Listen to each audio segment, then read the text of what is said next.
यह कहानी संजीव राठौर नाम के एक व्यक्ति की है जो एक पुरानी हवेली में गया और कभी वापस नहीं आया। संजीव राठौर एक पुरातत्वविद था जिसे पुरानी इमारतों और खंडहरों की खोज करने का जुनून था। लेकिन जब उसने कपालगिरी नामक एक रहस्यमयी गांव के बारे में सुना तो उसकी जिंदगी हमेशा के लिए बदल गई। इस गांव के बारे में कहा जाता था कि वहां एक श्रापित आत्मा भटकती है जिसे लोग कपालिनी कहते हैं। कोई भी जो उस गांव में गया वह वापस नहीं आया। लेकिन संजीव को इन बातों पर यकीन नहीं था। उसे क्या पता था कि वह अपने जीवन की सबसे बड़ी भूल करने जा रहा है। साल 1995 संजीव राठौर कोलकाता के एक प्रसिद्ध विश्वविद्यालय में शोध कर रहा था। एक दिन उसकी मुलाकात एक संत बाबा से हुई जो उसे देखकर ही घबरा गए। तू कहां जाने की तैयारी कर रहा है? बाबा ने पूछा। संजीव ने गर्व से कहा, कपालगिरी गांव, वहां एक प्राचीन मंदिर है जिसे मैं खोजना चाहता हूं। बाबा का चेहरा सफेद पड़ गया। मत जा, वहां एक आत्मा है, वह तुझे जिंदा नहीं छोड़ेगी। संजीव हंसने लगा। बाबा, यह सब अंधविश्वास है, मैं एक वैज्ञानिक हूं। बाबा ने उसकी ओर देखा और सिर्फ इतना कहा, जब तुझे उसकी पहली झलक दिखेगी तो तेरा पूरा शरीर बर्फ बन जाएगा। संजीव ने इस बात को मजाक में लिया और अपने सफर की तैयारी करने लगा। संजीव अपने साथ दो और साथियों रोहित और नीलम को लेकर कपालगिरी गांव पहुंचा। गांव सुनसान पड़ा था। वहां कोई इंसान नहीं था, बस टूटी फूटी झोपड़ियां और वीरान रास्ते। यहां कोई क्यों नहीं रहता? नीलम ने डरते हुए पूछा। संजीव ने जवाब दिया, हो सकता है लोग यहां से पलायन कर गए हों। लेकिन तभी एक अजीब सी आवाज आई। सूखी घास पर कोई रेंग रहा था। रोहित ने टॉर्च जलाकर देखा, लेकिन वहां कुछ नहीं था। यह हवा की आवाज होगी, संजीव ने कहा। लेकिन कोई नहीं जानता था कि किसी की नजर उन पर थी, कोई जो उन्हें देख रहा था। जंगल के अंधेरे से रात गहरा चुकी थी।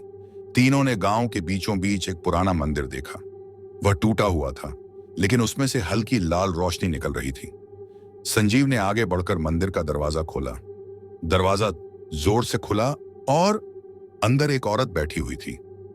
उसकी चमड़ी पीली पड़ चुकी थी, आंखें पूरी सफेद और बाल खून से सने हुए थे। कौन हो तुम? नीलम कांपते हुए बोली। औरत ने धीरे से सिर उठाया और कहा, मैं कपालिनी हूं। और फिर वो जोर से हंसने लगी और उसकी हंसी पूरे मंदिर में गूंजने लगी। तभी अचानक उसका चेहरा विकृत होने लगा। उसकी आंखें गहरी हो गईं, नाखून बड़े होने लगे और उसके होंठों से खून टपकने लगा। अब तुम मेरे हो। और अगले ही पल मंदिर के दरवाजे अपने आप बंद हो गए। संजीव ने पूरी ताकत से दरवाजा खोलने की कोशिश की, लेकिन वो हिल भी नहीं रहा था। नीलम को लगा कि वह बेहोश होने वाली है, लेकिन रोहित ने उसे संभाला। संजीव ने पीछे मुड़कर देखा। कपालिनी अब हवा में तैर रही थी। उसकी आंखों से आग की लपटें निकल रही थीं और उसके हाथों में नरकंकाल थे। यह कोई सपना नहीं है, संजीव ने खुद को समझाया। लेकिन यह सपना होता तो अच्छा था। तभी कपालिनी ने एक जोर की चीख मारी, तुम सब अब मुझसे नहीं बच सकते। और मंदिर के अंदर की दीवारें खून से लाल होने लगी। संजीव, रोहित और नीलम ने जैसे तैसे खुद को संभाला और दरवाजा तोड़कर बाहर भागे। वे जंगल की ओर भाग रहे थे, लेकिन उनके पीछे कदमों की आवाज आ रही थी। संजीव ने पीछे मुड़कर देखा। कपालिनी हवा में तैरते हुए उनका पीछा कर रही थी। रोहित चिल्लाया, हमें मंदिर की ओर वापस जाना होगा, तभी हम बच सकते हैं। लेकिन रोहित का पैर किसी चीज में फंस गया। रोहित को कपालिनी ने पकड़ लिया। उसके शरीर से धुआं निकलने लगा और कुछ ही सेकंड में रोहित की चमड़ी हड्डियों से अलग हो गई। नीलम ने घबराकर अपनी आंखें बंद कर ली। संजीव अब समझ चुका था, यहां से बचना नामुमकिन है। रात की गहरी स्याही और जंगल की ठंडी हवा ने माहौल को और भी डरावना बना दिया था। संजीव और नीलम घबराए हुए जंगल में भाग रहे थे, लेकिन पीछे से आते कदमों की आवाज लगातार बढ़ रही थी। संजीव, ये आवाज, ये हमारे पीछे आ रही है, नीलम ने कांपते हुए कहा। संजीव ने सिर घुमाकर देखा, लेकिन अंधेरे में कुछ दिखाई नहीं दे रहा था। यह सिर्फ हमारा भ्रम हो सकता है, उसने खुद को समझाया। लेकिन तभी नीलम के चीखने की आवाज आई। संजीव ने घबराकर देखा। नीलम हवा में ऊपर उठ चुकी थी। कोई अदृश्य शक्ति उसे पकड़कर हवा में लहरा रही थी। और फिर वह धीरे धीरे पेड़ की ओर जाने लगी। संजीव ने भागकर उसे पकड़ने की कोशिश की, लेकिन तभी पेड़ के तनों पर सैकड़ों आंखें खुल गईं। संजीव, मुझे बचाओ, नीलम की आवाज में दर्द था। लेकिन इससे पहले कि संजीव कुछ कर पाता, एक पेड़ की शाखा आगे बढ़ी और नीलम की गर्दन जकड़ ली। एक झोर की आवाज आई और नीलम की गर्दन पल भर में उल्टी हो गई। उसकी लाश हवा में लटक रही थी। संजीव के पैरों तले जमीन खिसक गई। नहीं, लेकिन अब कुछ नहीं हो सकता था। कपालिनी ने अपना दूसरा शिकार बना लिया था। संजीव अब अकेला था। जंगल में उसे आगे बढ़ते हुए पुराना टूटा फूटा किला दिखाई दिया। हो सकता है वहां कोई रास्ता हो जिससे मैं बच सकूं, उसने सोचा।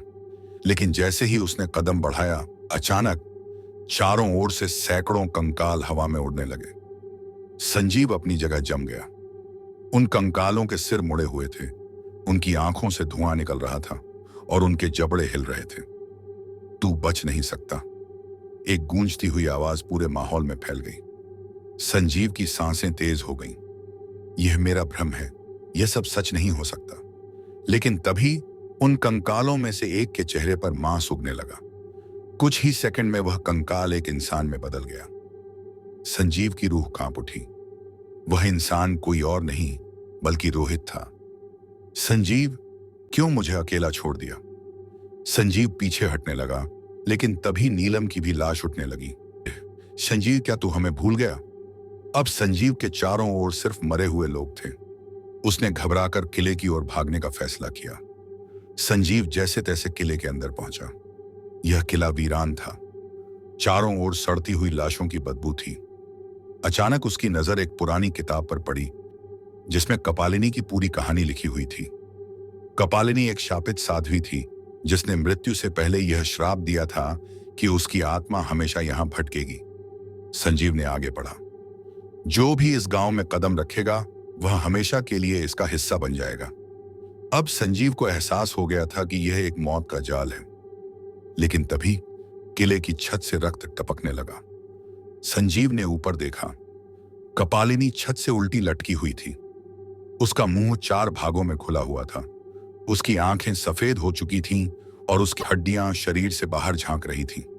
संजीव ने डर के मारे खुद को जमीन पर गिरा दिया। अब तेरा अंत निश्चित है। और अगले ही पल कपालिनी जोर से हंसने लगी।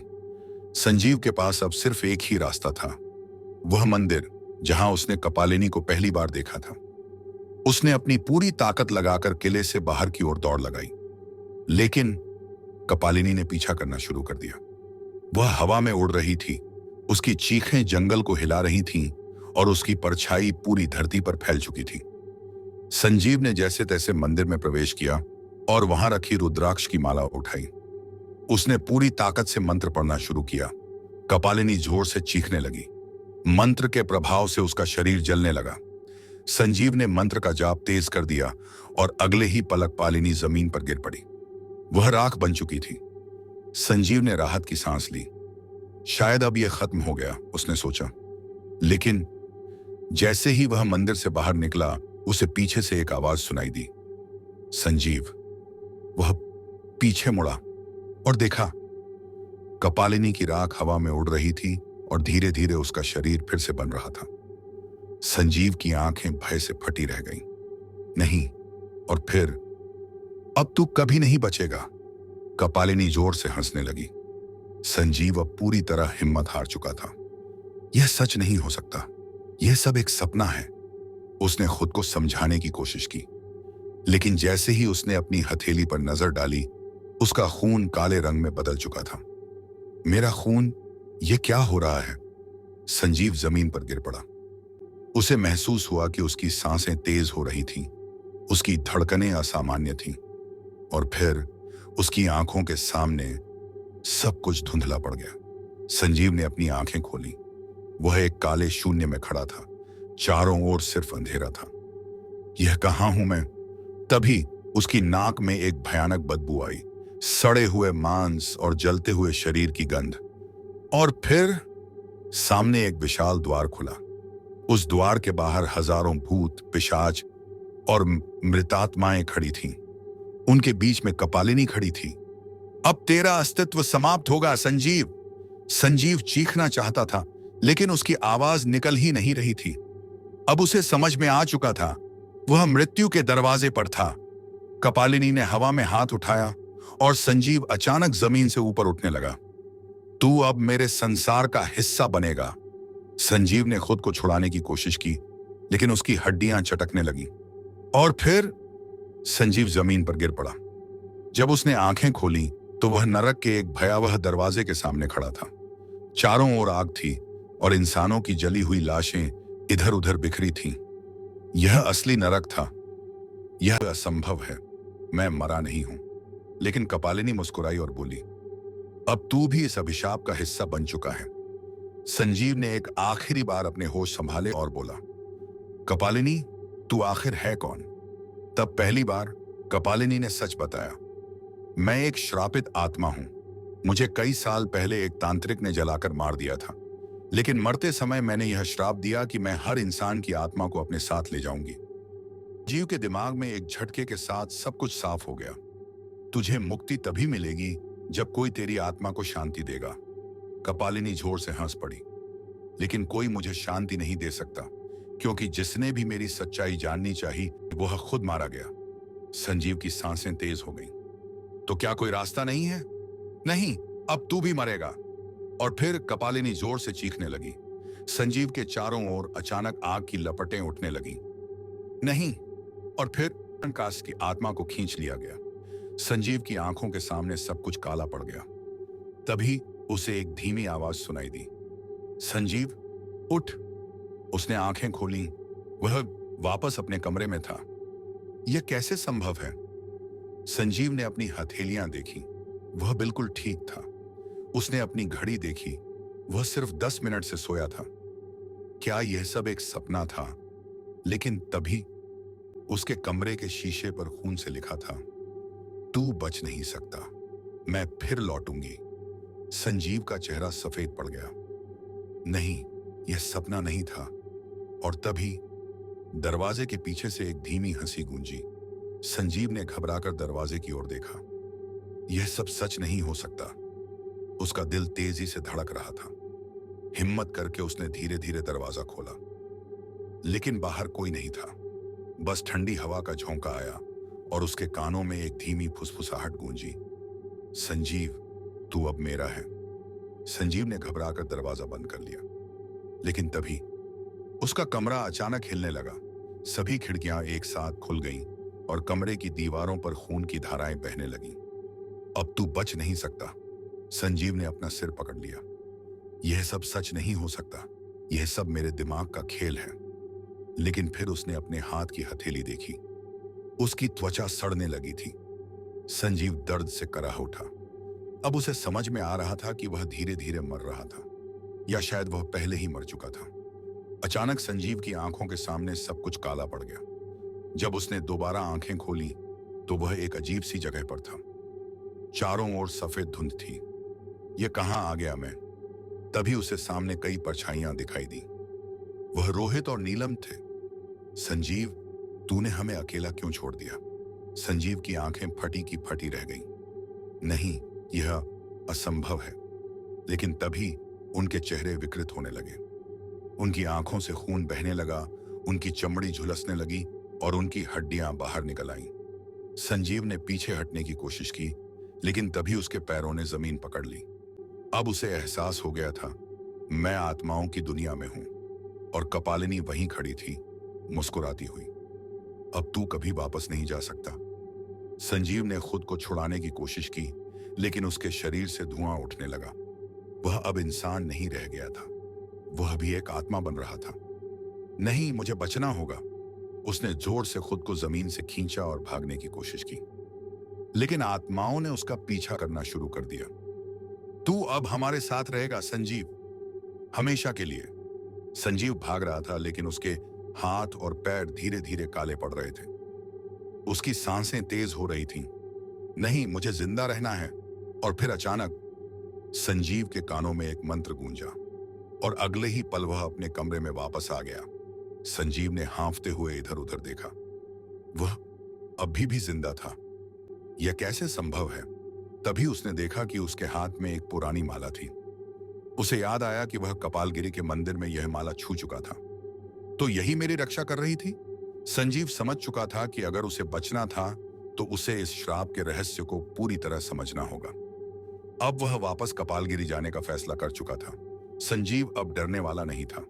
वह फिर से कपालगिरी गांव पहुंचा, लेकिन इस बार वह अकेला नहीं था।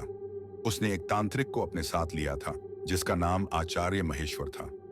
अगर इस आत्मा को हमेशा के लिए खत्म करना है तो हमें इसे इसकी कब्र से मुक्त करना होगा, आचार्य ने कहा। संजीव और आचार्य मंदिर पहुंचे और वहां खुदाई शुरू की। जैसे ही जमीन खुदी, अंदर से एक जली हुई खोपड़ी निकली। यही कपालिनी की असली पहचान है, आचार्य ने कहा। और तभी पूरे गांव में एक गूंज उठी, कौन मेरी नींद तोड़ रहा है? संजीव का दिल जोर से धड़क उठा। आचार्य ने मंत्र पढ़ना शुरू किया, लेकिन तभी आसमान में अंधेरा छा गया और कपालिनी प्रकट हो गई। कपालिनी अब पूरी शक्ति के साथ प्रकट हो चुकी थी।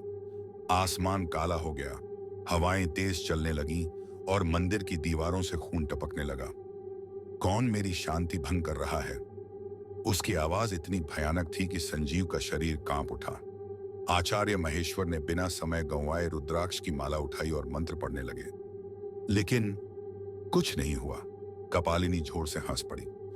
तुम्हारे ये मंत्र मुझे नहीं रोक सकते, मूर्खों। अगले ही पल उसने हवा में हाथ उठाया। संजीव को लगा जैसे कोई अदृश्य शक्ति उसे जकड़ रही हो। उसका शरीर ऊपर उठने लगा और उसका दम घुटने लगा। संजीव, आचार्य ने मंत्र और तेज करने की कोशिश की, लेकिन कपालिनी ने एक झटके में आचार्य की माला को जला दिया। अब बचने का कोई रास्ता नहीं था। अब तुम्हारा अंत निश्चित है। संजीव अब अपनी मौत सामने देख सकता था, लेकिन तभी उसकी जेब में रखी वही पुरानी माला अचानक चमक उठी। यह कैसे हो सकता है? माला से एक तेज रोशनी निकली जिसने कपालिनी को कुछ सेकंड के लिए कमजोर कर दिया। आचार्य ने यह देखा और चिल्लाए, संजीव, जल्दी से उस खोपड़ी को आग में डालो। संजीव ने हिम्मत जुटाई और जैसे तैसे खोपड़ी को उठाया, लेकिन जैसे ही उसने खोपड़ी उठाई, अचानक कपालिनी की आंखें लाल हो गईं। नहीं, यह मत करना। लेकिन अब बहुत देर हो चुकी थी। संजीव ने पूरी ताकत से खोपड़ी को जलते हुए दीपक में फेंक दिया। जैसे ही खोपड़ी आग में गिरी, पूरा मंदिर हिलने लगा। कपालिनी की जोरदार चीखें जंगल में गूंज उठीं। उसका शरीर धुएं में बदलने लगा और उसके हाथों की हड्डियां चटकने लगीं। तुमने मुझे धोखा दिया, मैं वापस लौटूंगी। संजीव ने देखा कि कपालिनी अब राख में बदल रही थी। आचार्य ने जल्दी से मंत्र पढ़ना जारी रखा और अगले ही पल कपालिनी गायब हो गई। गांव में पहली बार शांति महसूस हुई। संजीव और आचार्य दोनों जमीन पर गिर गए। क्या यह सच में खत्म हो गया? संजीव ने हांफते हुए पूछा। आचार्य ने सिर हिलाया। हाँ, लेकिन? संजीव ने हैरानी से पूछा। लेकिन क्या? आचार्य ने धीरे से कहा, कपालिनी का श्राप कभी पूरी तरह खत्म नहीं होता। कोई ना कोई इसे फिर से जगाएगा। संजीव की रीढ़ में ठंडक दौड़ गई। संजीव वापस अपने शहर लौट आया। उसे लगा कि अब वह सुरक्षित है, लेकिन जब वह रात को सोने गया तो उसने अपने कमरे के शीशे में एक परछाई देखी, एक महिला की जिसके लंबे काले बाल थे। संजीव का दिल जोर से धड़कने लगा। यह मेरा भ्रम है। लेकिन तभी परछाई ने धीरे से सिर घुमाया और फुसफुसाई, मैं लौट आई। संजीव के होश उड़ गए। संजीव ने अपने कानों पर हाथ रख लिया। नहीं, यह असंभव है। लेकिन अब बहुत देर हो चुकी थी। कमरे की सभी लाइटें अपने आप बंद हो गईं। सिर्फ एक आवाज गूंज रही थी। संजीव ने जैसे तैसे टॉर्च जलाया और फिर उसकी आंखों के ठीक सामने कपालिनी खड़ी थी। तू मुझे नहीं हरा सकता संजीव, अब तेरा अंत होगा। कपालिनी की भयानक हंसी के बाद ही संजीव के कमरे से एक तेज चीख सुनाई दी और फिर हमेशा के लिए सन्नाटा छा गया। अगली सुबह जब होटल के कर्मचारी उसके कमरे में पहुंचे तो अंदर का नजारा रूह कपा देने वाला था। संजीव वहां नहीं था, लेकिन कमरे की दीवारों पर खून से लिखा था, वह अब मेरा हो चुका है। संजीव का सामान कमरे में वैसा का वैसा रखा था। पुलिस को बुलाया गया। जांच शुरू हुई, लेकिन संजीव की कोई लाश नहीं मिली। सीसीटीवी फुटेज में दिखा कि संजीव रात में अपने कमरे में गया था, लेकिन बाहर कभी नहीं निकला। पुलिस वाले हैरान थे, कोई इंसान अचानक गायब कैसे हो सकता है? लेकिन स्थानीय लोगों को सच्चाई पता थी। कपालिनी ने उसे अपने साथ ले लिया। कुछ लोगों ने दावा किया कि रात में होटल के गलियारों में कोई सफेद साड़ी पहने और अनुभवतोष चलती हुई दिखती है। कभी कभी कोई धीमी फुसफुसाहट भी सुनाई देती है। संजीव आज भी जिंदा है, लेकिन कहां? कई साल बीत गए। संजीव का केस एक अनसुलझी पहेली बन चुका था। कुछ लोगों का मानना था कि संजीव मारा जा चुका था, लेकिन कुछ लोगों का कहना था कि वह अब भी जिंदा है, किसी और दुनिया में, जहां कपालिनी ने उसे कैद कर लिया है। संजीव अब कहां है? क्या वह सच में मारा गया, या फिर उसकी आत्मा किसी दूसरी दुनिया में फंसी हुई है, या फिर वह खुद अब एक श्रापित आत्मा बन चुका है? अगर आप कपालगिरी गांव में जाइए और रात को मंदिर के पास खड़े हों, तो आपको किसी की आवाज सुनाई दे सकती है, मुझे बचा लो, मैं अब भी जिंदा हूं। लेकिन अगर आप उसकी आवाज सुन लें, तो कभी पीछे मुड़कर मत देखना, क्योंकि हो सकता है अब कपालिनी आपको अपने साथ ले जाए। तो दोस्तों, आपको आज की यह कहानी कैसी लगी? अपनी राय हमें कमेंट में जरूर बताएं। अगर आपको यह कहानी पसंद आई हो, तो वीडियो को लाइक और शेयर करना बिल्कुल न भूलें। और ऐसी ही और भी खौफनाक और रहस्यमयी कहानियों के लिए हमारे चैनल को सब्सक्राइब कर लें। हम फिर मिलेंगे एक नई, डरावनी और रोमांचक कहानी के साथ। तब तक अपने दिल को थामे रहिए, क्योंकि डर अभी बाकी है मेरे दोस्त।